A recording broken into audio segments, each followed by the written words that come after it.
Welcome back to Prime Your Midlife. And today we're kind of going a little bit, well, off piece to a certain extent on the basis that I've got a sales marketing consultant trainer with us, Jim Meldrum.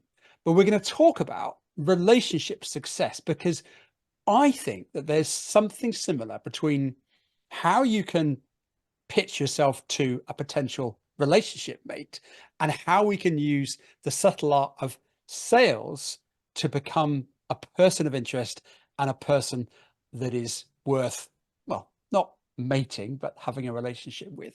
So Jim Meldrum, welcome to the screen today. How are you? I'm very well. Thank you for having me.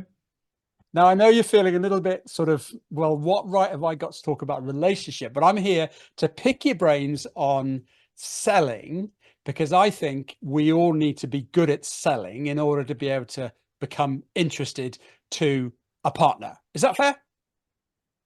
Yeah, I can see there's a lot of similarities between sales and the dating game.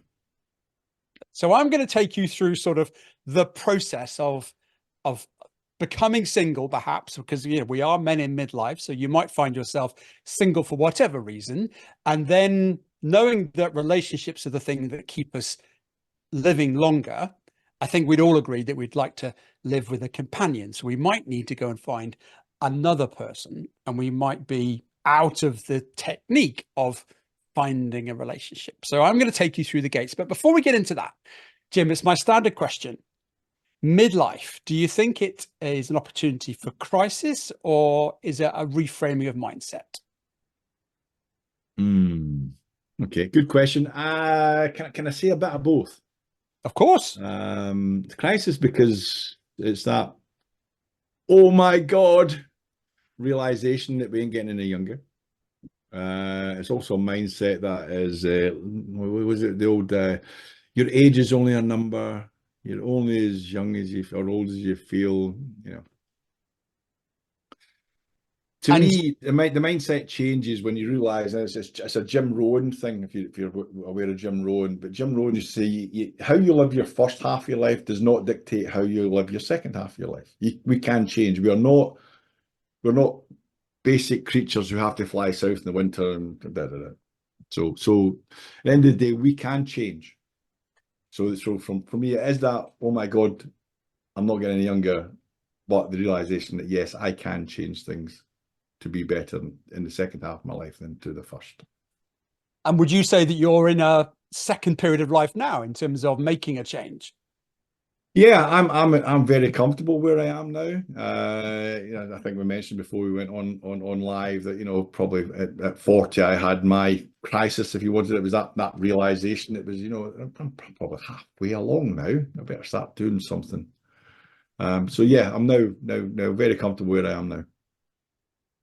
And to be fair, now you are very much helping people with both sales and marketing, which is getting yourself noticed. And then once noticed, trying to close the deal to make it a success.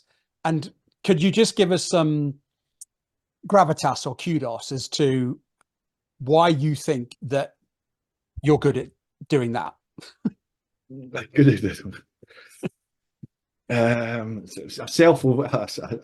sense of ego is always a good answer to that one. I started my sales career with a subsidiary of Barclays Bank, and Barclays training was second to none. We were trained by people from all over the world. They would fly people in from America to do a one-day seminar for us. Our training was phenomenal. So I became a very good salesman. I realized that self-development was also key. So it wasn't just having the same training as everybody else. I trained myself. I read books. When I was doing college, when I was doing my business studies at college, I couldn't afford the college books. So I had to go to the local library and borrow the books and hope no one wanted the book next month. Yeah. When I got to the third year, I only had one subject left in the third year, so I was only taking out a couple of books. And the bookshelves beside the college book were the How to Be a Millionaire books. Quite a bit. How to Be Successful in Business. By the way, back in those days, there was only one rack, not the tens or thousands upon thousands that are on or that are on Amazon right now, but there was one rack. And I started reading these books and realized that, yeah, my self-development, my ability to educate myself above and beyond what everybody else was being taught and trained, meant I was going to get better. So that was key to me. And one of the early realizations was consistency, having a good communication style, understanding the target audience and being interested in them rather than trying to sell as a traditional way of selling, the Arthur Daly type selling, was key to my success. And very, very quickly I became successful. Was top salesperson for 3 years in a row. My reward was they gave me a team to run. And guess what I did with them? I trained them. So self-development and being given the skills to be very good at what you do is what's made me successful over the years, and training other people to do that, exactly the same thing. Very good. And just on that subject of books, is there a particular reference that you think is a classic that in anybody's thinking about becoming a good salesperson, what would that be as your go-to? There are far too many of them to quote just one. I'm a big fan of Brian Tracy and The Psychology of Selling. You don't need to buy the book. They're on audio, they're on podcasts. They're phenomenal. I think you can get a 6-hour podcast, which break it down to an hour. Go walk the dog for an hour. You will learn so much from those 6 hours that even if you're not a salesperson, you'll learn so much about the psychology and the way the human brain works. It's phenomenal. Top of that, if you're talking about management, then the 1 Minute Manager style books from Ken Blanchard and Spencer Johnson, talking about management and motivation and those and delegation, those are phenomenal. When it comes to marketing itself, there's probably a few books where I would say Seth Godin, definitely go and see him, and perhaps there's another one out there called They Ask You Answer by Marcus Sheridan. And that's all about websites and how to make your website a marketing tool for you. Mm-hmm. And then if you're in business or if you're self-employed, the one book I always recommend all of my clients read is The E-Myth by Michael Gerber. Completely advocate all of those. I think the one that I didn't quite get was your second to last one, the marketing book, but I'm going to go back and pick up all those. It's bright orange. You can't miss it. Beautiful. Let's now pretend that we are, again, we're not relationship counselors. So let's just mitigate any bad comments that we might get in the text when people come back and look at this. But we're on the point of thinking, yeah, I'm ready. I'd like to go and find basically a prospect, which is all about selling. I'm looking to be interested and interesting to somebody else. So from a context of finding a customer, finding a prospect, what's some of the first steps that you think we should do in order to make ourselves look interesting to a prospect? If you want to be interesting, you need to be if you want to be interesting, you need to be interested. Mm-hmm. All right. Stop trying to sell your product and start to understand the client, the customer, and try to see things from their point of view. Ask questions. Ask lots of questions, open questions. The average salesperson asks 4 or 5 questions and then jumps into a pitch. Mm. I would add a 0 to that. Actually, you're asking 40 to 50 questions before you jump into a pitch, but make them conversational. It's not. You're not be putting on a spotlight. It should be a conversation, and actually 40, 50 questions might be spread over several meetings, but certainly we shouldn't be doing a pitch or a recommendation or putting a proposal together until we know exactly how we can, how we can actually help someone. So for example, we got your open questions. So the old who, why, when, where, what, and how, the 6 honest serving men, along the lines of, so for example, and again, this is not dating advice, but if I was to be on a date, I would probably ask questions along the line. So what is it you do? How long have you been doing that? When did you know that that was going to be something you wanted to do? Why did you start doing that? Who influenced you into starting that? Those sort of questions, I hit them all one go there, but asking a series of questions that delve below the surface. Yeah. And those are the type of things in sales you have to be very, very good at. And there's in a qualification stage with a client, I look at three levels. I look at the level of why do they want to change? What's their pain point and why do they want to change? Both at a physical level and an emotional level. So for example, somebody wants some sales training. Say, okay, so why do you need some sales training? Well, our sales have dropped. Well, why have the sales dropped? Or what have they dropped from to? And I had one yesterday. So the average sale has dropped. The revenue per sale, the fee being earned by this company has dropped by £285 over the last 6 months per customer, which doesn't sound an awful lot, but that's moving from £1,180 down to 900 and something. It's quite a lot. So understanding why that's happened, what has that happened? Now understanding from an emotional level, what does that actually mean? Now, emotions is, well, it might mean that come June, we're going to have to let some staff go because we can't afford the wages, right? Okay, so how are you going to feel about that? And the emotional attachment to that.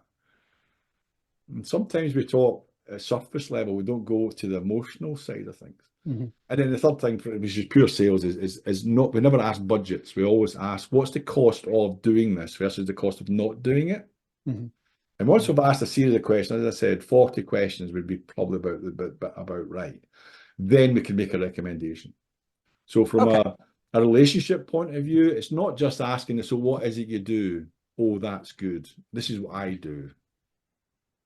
As a matter of fact, when it comes around to talking about what is you do, I think Simon Sinek was interviewed recently on a YouTube video, maybe probably a year ago, but it was a YouTube video, and he said, "What is there a similarity between doing a deal and going on a date?" And I think he said something along the lines of, "Yeah, a commercial deal or getting a sale is very similar to a date because we need to ask lots of questions and listen to the answers." He says, but when it comes down to the most successful people, they explain why they do something. Mm. So, for example, why do I do sales? I run a 12-week program for business owners and directors of small businesses, which cover the 12 different aspects of growing a business. Why do I do that? I do it because I love to see somebody who's struggling get to that point where they're flying. I get a huge benefit from that, just seeing that change in them. The fact that they pay me to do it's actually the cherry on top of the cake. Mm. I get the benefit of seeing. I get the buzz from seeing them change. Okay. We will get into your programs a little bit later. No, I wasn't a sales pitch. I was just generally just trying to give you an idea. No. What was that? I'm just going to take us back a little bit. Why you want to do something rather than what the surface level payoff is. Sorry. Yeah, no, I love the questions. I love the fact that we're talking about 40 and we're listening to be able to respond as opposed to waiting to be able to say what we want to say. But let's just say we haven't even got to the date yet. And, we're kind of putting the pitch out there that could be on a platform or it could be the way that we introduce ourselves. How much effort should we put into the words that we're going to construct in order to be able to make ourselves a person of interest that is even going to be noticed from a sort of a sales perspective? That there has to be a way that we write a pitch or the way that we talk about ourselves that makes us stand out from the crowd. What's your thoughts on that? Yeah, well, I was speaking to a lady earlier on, and she was saying it's just the market's saturated just now for the position that she's looking for. So how does she stand out? You need to do something different. So when it comes to profiles, it is focusing on what benefit, from a sales point of view, it's focusing on the benefit that you bring to the relationship. What will I get from working with you that perhaps I won't get from working from somebody else? So what's your competitive advantage? What's your USP? And putting that out there. So that's where a lot of people don't quite figure it out. They don't understand that we've all got a competitive advantage of one design or other. And the best people to tell you what your USP is actually your existing clients or your previous clients. So, for example, you go along to a previous client and say something along the lines of right, Chris, can you explain to me why you chose me over all the other people out there? And whatever Chris tells me is my USP. So I would then use that in the next conversation. So finding out what you're really good at, and sometimes it's just your own perception you have to use, but put that on your profile, get that in your advertising. Mm. You want to give people the opportunity. Here's another thing when it comes to things. You want to give people the opportunity to disqualify themselves from the running as well. You don't want a whole queue of people. Oh, a doctor doesn't want a waiting room full of healthy people, is an analogy I would use. You Yeah. only want people that you can help in your waiting room. So you only want people that you are interested in taking a relationship with and coming to you, to put it that way. Brilliant. So I'm very clear now. I've got to write some words that are making me unique, my selling points, and what benefit am I going to bring to the relationship? I got that loud and clear. So it's not about me necessarily, I. It's actually about what can I bring to this conversation, this meeting, or this relationship that's going to be beneficial to you as the recipient of my company. Love that. And then we get there, we have that first date, we ask more questions than we think we need to, open questions, the how, the what, and we listen intently and we reply. And we think, yeah, great. Sound like we've had a good date here, a good meeting. What do we do in order to try to move that on to the next opportunity? Do we just walk away from the restaurant and leave it to serendipity, or do we put a bit more salesman's tactics into that to try to create the next opportunity? If you're asking about follow-up, is that what you're asking about? Follow-up? Kind of, yeah. How do we keep the next we haven't stage? quite nailed it yet. Well, that's perhaps the wrong terminology. I'm But glad we you said haven't that, quite, not me. we haven't committed to sort of a partnership that's formal, but there's enough interest there to say, do you know what? I think I did all right there. And I've got to be confident enough to try to ask for the next opportunity. But imposter syndrome, all that stuff saying, oh, she might say no, or he might say no. Okay, so yeah, okay, so maybe give you some stats that share the sales handbook 101, which is 50% of sales don't take place because we didn't do the follow-up. We didn't agree the next step. So I've got this is unique to me. I call it no man's land. Man's is mutually agreed next step. So if you end out no man's land, you have no mutually agreed next step, what happens is you end in that should have phone, should have call, should have text, should have email. And by I'm talking sales here, not dating. All right. Should I call on Tuesday, or Tuesday's going to be busy for him, I'll call tomorrow, and you put off the next step. So from a sales process point of view, you should always agree the next step before this conversation ends. Mm. So I'll give an example for that. So somebody comes to me, or comes to one of my clients, says, right, okay, love to do some work with you. Can you put the proposal in writing for us and we'll have a look at it? Cool. I'll do that. Great. Okay, I'll give you a call next week. 50% of those deals go nowhere. All right. However, we can flip that round so that 9 out of 10 will go ahead by simply saying, great, right, Chris, I'll put the proposal together for you just now. It'll probably take me a couple of hours, but you will get it by close of play today. I don't expect you to read it tonight, but you'll probably get it in your inbox first thing tomorrow morning. You'll run through it. You'll have questions because everybody's got questions. So let's put a date in the diary next Tuesday at 11 o'clock for a quick phone call. We can ask me the questions. We can move things forward. Do you have your diary handy? Now, how you structure that in a relationship in a dating world is similar.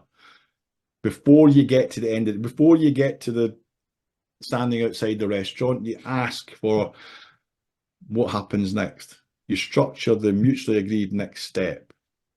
All right. And there are a couple of ways that you possibly think about how to do that, but you don't wait till the very end. You don't wait for that awkward moment at the end of the night. You do it a little bit earlier. I don't mean by first 5 minutes, but certainly not the last 2 minutes. So you agree the next step up front. That next step might be, look, Chris, it's been a nice night, but no thanks. Cool. At least you know. Yes, I love that no man's framework there, mutually agreed next step. And it takes gravity to a certain extent, but it's nice to know that it's a never, or it's a nice to know that it's a yes. But going back home from the prospect meeting or the date and then looking at your phone, waiting for it to ring or waiting for the WhatsApp to lighten up, that's really hard on your mental resilience. Just sit there thinking, well, I wonder what, because she or he might be thinking the same. And you're both kind of going, what is the mutually agreed next step? But actually, because you've not taken the opportunity to nail it, it's down Use to that expression responsibility of again. self. From a sales point of view, there was a company I worked for, did some work for 3 years ago, and 80% of their proposals didn't go anywhere. Actually, 84% in total didn't go anywhere because they had never had this mutually agreed next step. We introduced that within 3 months, we'd half that. Mm. Pure and simply, okay, the call or the Zoom call or the phone call may not take place next Tuesday at 11 o'clock, but at least we'll get something in the diary. If the other person has to cancel, they have to do something. They have to physically cancel. Yeah. At least we're not in that limbo. And have you got a particular sentence that you use? I've got a couple that I'd like to use, which is sometimes, would it make sense that we do have another date, or where do we go from here in terms of a next step? Have you got any particular catchword sentences that Jim likes to use? When it comes to the sales process, I've already given you, which is, I'll put the proposal together. You'll get that later on today. You won't look at it until tomorrow. You will have some questions because everyone has questions. I love that. Yeah. Right. So at this point, it'd be good if we could just get something scheduled so we can ask the questions and we can move things forward. And then the closing line is, do you have your diary handy? Mm-hmm. And because I use a physical diary, I usually do that. Yeah. That prompts the other person to get their diary out or get their phone out and look at the phone. If, however, they say something along the lines of, I don't have my diary handy, I'll say, well, I've got mine. And of course, they then go and get the diary. So from a dating point of view, it would be like, depends on where you are in the conversation, but you're looking to get that mutually agreed next step, and either it's a yes or a no, now. Well, let's talk about the no, because they are going to come, and in a relationship context or a sales context, we've got to go for the no eventually, or the yes, because otherwise we're just sitting in, like you say, that no man's land. So how do we learn from rejection in terms of using it to be a positive outcome as opposed to something that just stifles us and disempowers us?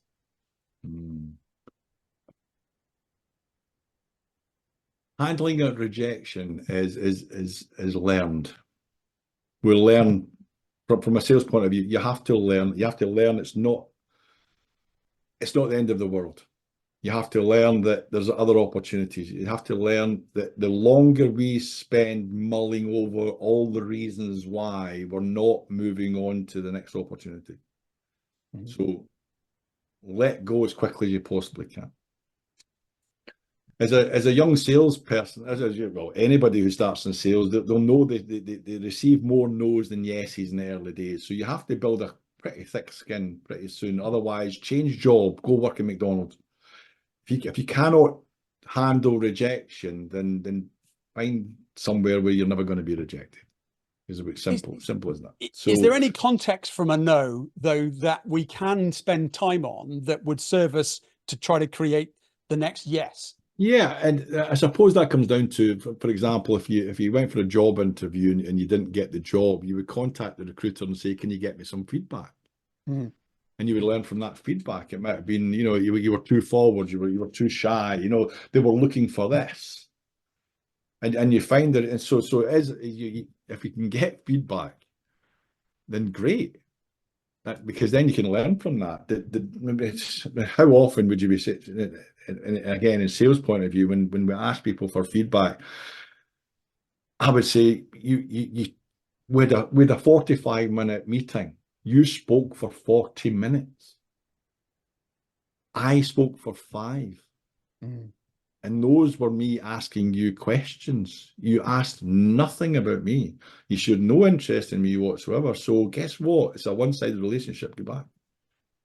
So getting feedback would be important. So having grown a thick skin, number one, but then understand. Well, The most important word in sales, and I'm not suggesting you use this, Chris, please do not use this. The most important word in sales is next. Yeah. Next. You said no, next. Move on. You have to move forward all the time. If you sit and ruminate over why you didn't get a particular deal, you've wasted the next 3 or 4 opportunities. And also, you've denied yourself the opportunity for serving somebody out there that does need your unique selling points and all the things that you can bring to a relationship, be it personal or commercial. Yeah, absolutely. The first, Brian Tracy, the first rule of sales, never try to sell to anybody who's no need for your product. Huh? Well, why would you even waste your time doing that? Yeah. What about in the situation where we've had a really good discussion, relationship, meeting, date, whatever it might be, and we have agreed that next step that was in the diary for next Tuesday, and we haven't had a no, but then next Tuesday comes along, and for one reason or another, the meeting gets cancelled. What do we then need to do by way of a resilient mindset to try to keep that deal alive? Okay, well, the second part of the mutually agreed next step is the okay, so Chris, we'll meet next Tuesday at 11 o'clock. Now, for whatever reason, if you have to cancel that, could you send me a text message? Here's my number. If I have to cancel it, I will contact you. What's your mobile? Mm-hmm. So we've already included that into the possibility it may not go ahead. There might even be a case of, so if that meeting doesn't go ahead, what do you want me to do next? Yeah. So for whatever reason we agree to meet or have a chat or meet for a date, whatever, and you don't turn up, what do you want me to do next? And have all that up front. And would you verify the phone number there and then? Just say, why don't you ring me just to make sure it's in my diary? I wouldn't be as blunt as that. No, but I would probably go, hold on a second. Bing. Yeah, just thought I'd just send you a quick message. But yeah, but then again, that's dating advice. I'll get nothing to do with me. But when it comes to sales point of view, I would probably send him a text message that say just checking, and I would all I would say just checking the number. And let's say, I don't think I've ever had a number being given to me wrong. But that's interesting. I never thought of that.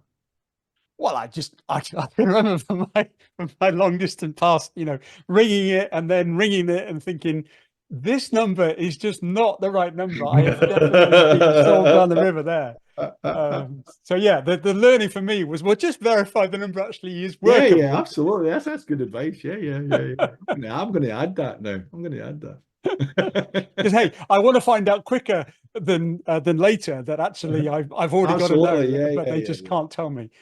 Yeah. So from a sales point of view, I often start when I have that 11 o'clock meeting next Thursday, and I will usually start it off with a commitment phrase along the lines of, we've got the report going, talking about football, golf, whatever. And I say, right, okay, so Chris, so I sent you a proposal last week. You've got that. You've had a chance to look at it. You've probably got a couple of questions. All I'm looking for today is by the end of this conversation, I'd like a yes or a no. Now, if it's a no, that's fine. We'll still remain pals. But if it's a yes, that'd be brilliant. I'd love to do work with you. But please remember, a no is okay as well. So either a yes or a no. Are you okay with that? And what about when we get to that yes, no bit, but there's a few objections in there. So again, we were talking about the date and, well, it was a great date, Jim, but I didn't like the way you sat, or it was a great date, Jim, but I don't like the fact that you've got this accent, or just, yeah, I'm playing with you here, but we're in the sales game and there's a few things there that are not a no, but are not a yes, but they're kind of an objection that we need to be curious about. What would be your strategy on handling that and trying to manage them? Okay, well, when it comes to objections in sales, sometimes people tell you something that isn't actually the objection. Okay. They'll tell you something that's simple. For example, people say, that's very expensive. But what they really mean is they don't like the color. But they don't want to say that, right? Or they'll come up with an easy objection that we can all measure. Like money is an easy one when it comes to that. Or that's too expensive. We can't afford it right now. We don't have the budget, etc. So when it comes to handling objection, is always respect it. Seek clarification if you're not sure. And be happy that you were given the feedback. And don't take an objection as something to be overcome. No, sales trainer overcome the objection. No, it's not. It's feedback. If you've done your job right as a salesperson, you'd never have got that objection because you've asked 40 questions. One of which might be, when do you want to go ahead with this? Do you have it in the bank right now to pay for it? So you've got rid of all those potential objectives. So when it comes to an objection at the end of a night out, respect it, number one. Number two, seek clarification and thank them for the feedback in the nicest possible way. And then next. Well, next might not necessarily be the next date. It could just be, look, I can't do anything about the fact that this is me as I am, but does that mean that we're never going to see each other again, or is it something you think we can work on? Sometimes people will give you an objection in sales or in a relationship, but it's actually not the real one. There's something else there, and so when you seek the clarification, you get the real one, and you go, God, is that all right? I'm sorry about that. I didn't realize I was talking about me all night. Sorry. Or whatever. Maybe in our next date, we'll talk more about you. Yeah. And in the world where we are today, where you and I perhaps had a different rhythm when it comes to finding a partner, and equally, I think the sales world, to a extent, has changed as well.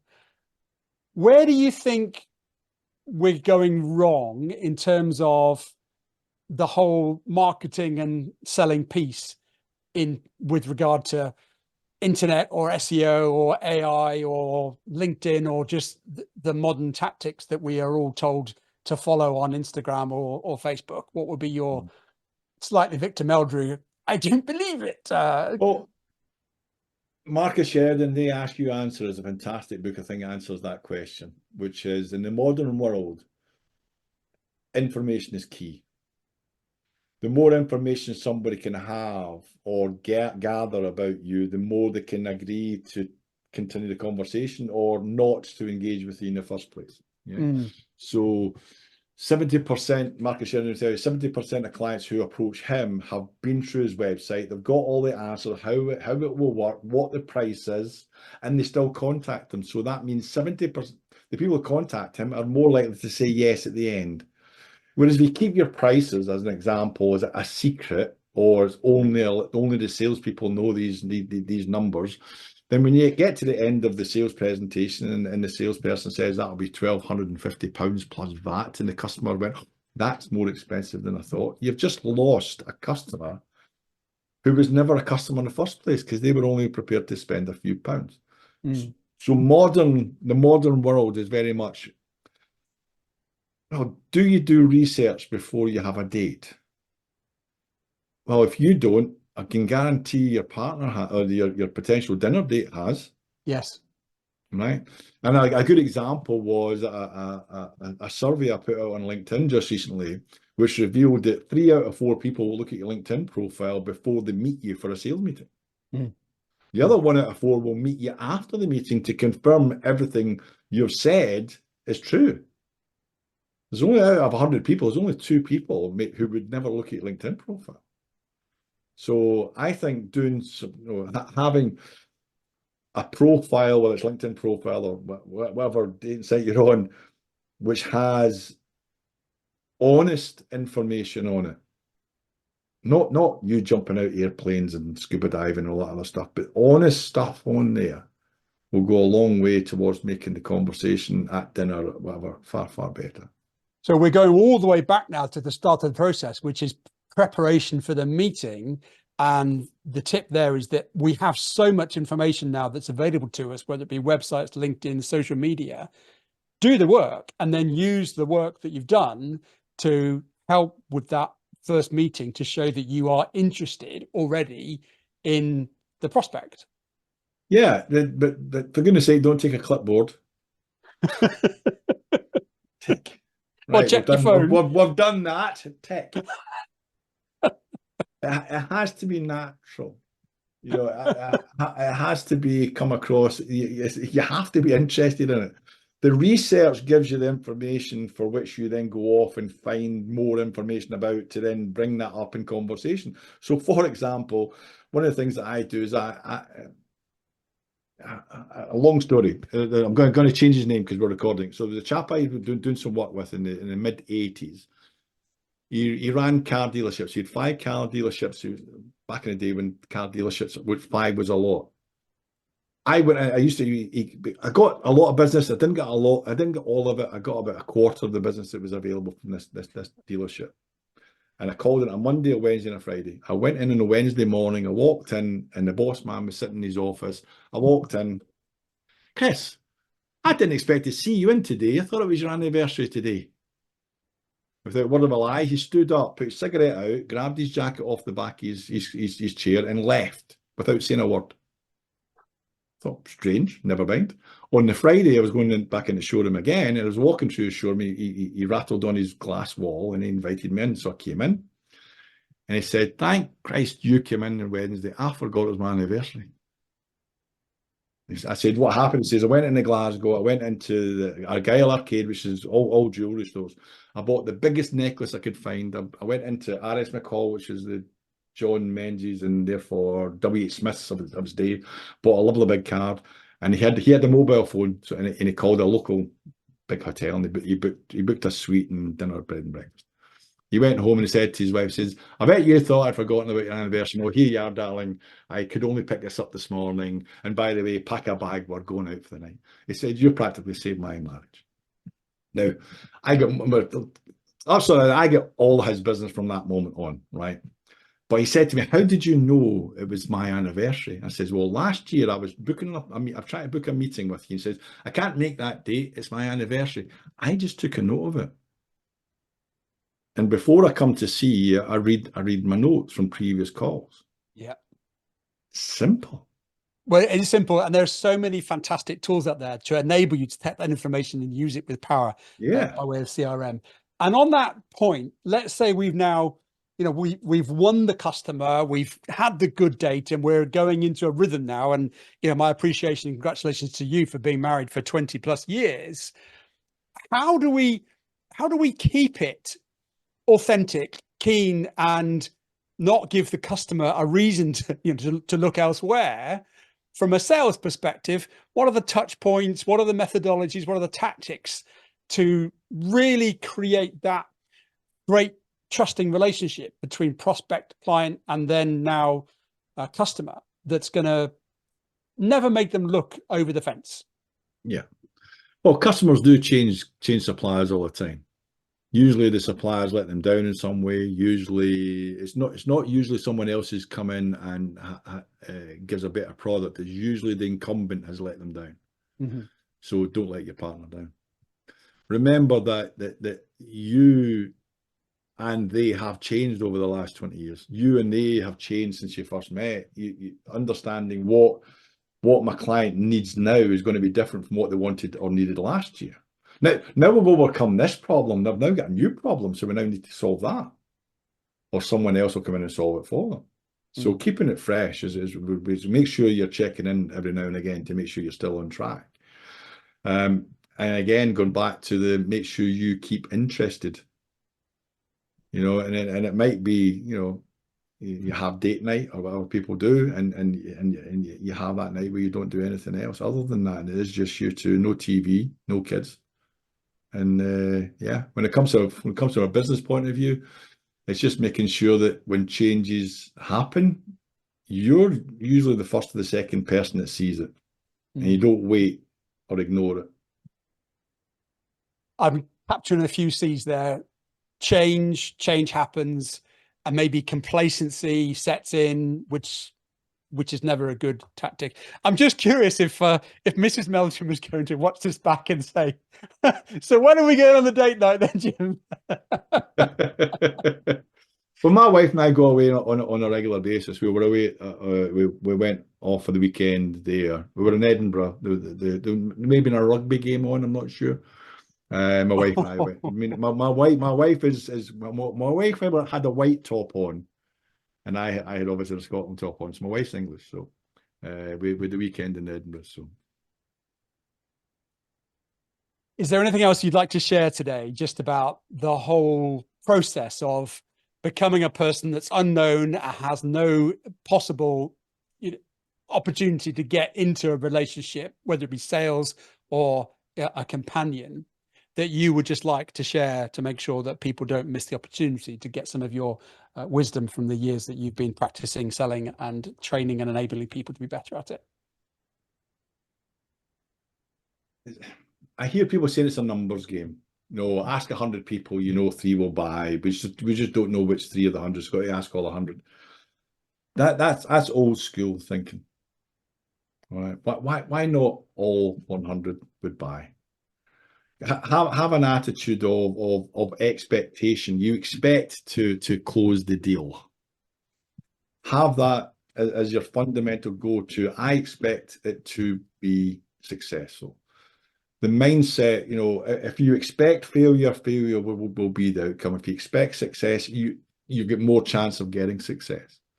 So marketing is about putting your best foot forward, highlighting that. So the USP, and again, your user Brian Tracy in the cherry tree. If you ever look up Brian Tracy cherry tree, I'm sure there'll be a YouTube video somewhere. You focus on the one thing that you're really, really good at, and you can repeat it and you repeat it and you repeat it, because no one else is as good as that in that area than you are. And if it's not the thing that person wants, then they'll tell you. If it is, you've got a new client or a new date. But it's not a numbers game. It should never be a numbers game. It should be, and I like to call it, even sales. Sales is not B2B or B2C. It's H to H, human to human. Mm. And do you think there's a difference between confidence and self-confidence when a salesperson is going into a prospecting environment or a relationship building exercise? Yeah, well, there is a certain element of you have to fake it before you can make it. Mm. If you've never had a sale before and you're not used to talking to CEOs and you're going to a meeting a CEO, you have to psych yourself up to that level to say, I am capable. This will be a success. And again, Brian Tracyisms and all these other Jim Rohn's the same as I am the best, I am the best. And all those self-affirmations, self-confidence, overconfidence, arrogance, they're all a bit of a mixture of each, but we need a little bit of each of those as well to be truly successful. Yeah. What does it say? A faint heart never won a fair lady. Yeah. Some really lovely pearls of wisdom there, Jim. I'm curious to know from your perspective, this is about, having good relationships, mindfulness, exercise, nutrition, sleep are all my 5 fundamentals. But equally, for a long, enduring, healthy, long life, what would be your 3 fundamentals, Jim, that you'd love to leave the audience to think about? Now, you mentioned health. So it's get healthy, stay healthy. Yes, exercise. Oh my God, everybody's rolling their eyes. Yeah. Get a diet that you can sustain. Don't go on diets. Get a diet you can sustain for the rest of your life. Don't do this yo-yo malarkey. But get healthy. Get a healthy diet. It's one that's going to be good for you for the rest of your life. Exercise on a regular basis. Don't go overboard, because as we get older, we will slow down and you have to adjust that exercise all the time. You don't want to do 100 press-ups at 65, but maybe do 10. Yeah, but keep that going. So it's not only get healthy, it's also stay healthy no matter what happens in life. Make sure you enjoy doing stuff with other people, whether it be friends and family or colleagues at work or even just acquaintances. Enjoy doing things that gets you out in crowds that you can socially interact with, because that's important for the old mental health. My fundamental, given my age now, my fundamental is give back. Find ways in which you can give back, where you can have that. You get the kudos and the ego boost from saying, well, I did that and I helped out. But a bit of charity work, volunteer work. A really good one that one of my clients actually came up with a few weeks ago, and he's actually started it. He wanted to go and do a little bit more hill walking, not the major mountains, but the smallish hills. So he started a hill walking group. His current girlfriend was one of the early members. So they found common ground because they both wanted to help. And anyway, his current girlfriend is one of the members of the hill walking club he started. So he used that as a giving back is I'm giving up my time. I'm organizing it. I'll make sure we get the transport. He does all the admin behind it. And that's how he sees that as giving back. So yeah, so health, share and do things together and give back whenever you possibly can. They are three very nice takeaways, and I love all of them, and I particularly like the give back. I've not had that one before, and I've asked that question many times, and I don't think I've had that give back. And I think it's a really important principle, and certainly as we get older, we become more mindful of what we are perhaps leaving by way of legacy or impact. So I particularly enjoy that. There's a friend of mine recently started volunteering for the Samaritans. Mm-hmm. And he told me that the training that they get at Samaritans for listening skills was out of this world. It's actually made him a better husband and father. Well, it's good to know when you dial that 116123 number, there's somebody there that's been trained beautifully to be able to listen and then hopefully give you the advice that you needed. Jim, I'm curious, where would people go to find out more about how you can help them take all those sales steps and actually implement them into their own lives and businesses? LinkedIn. Mm-hmm. So LinkedIn down there, just look me up, send me a connection request, mention the fact that you've heard me talking to you, and I'll be happy to accept it, and we'll take the conversation from there. Well, I will put those details in the show notes as well. If anybody can't find Jim Meldrum on LinkedIn, they'll be in there. But for today, Jim, I really want to thank you for coming to the conversation with a certain amount of wise wisdom, I'd say, as sort of my reflective learning. It's wise wisdom of somebody that's clearly been in the trenches and has got some wounds, but you're still able to take the charge and say, come on, boys, over the top. Let's crack on. Let's go again. And let's try again. So thank you very much. You're very welcome. Thanks for having me. Remember 3 Jim's tips today: get healthy, exercise, enjoy stuff, and give back. And that's a great way to say, remember, ladies and gentlemen, or everybody out there, we have one life. So love life, living life.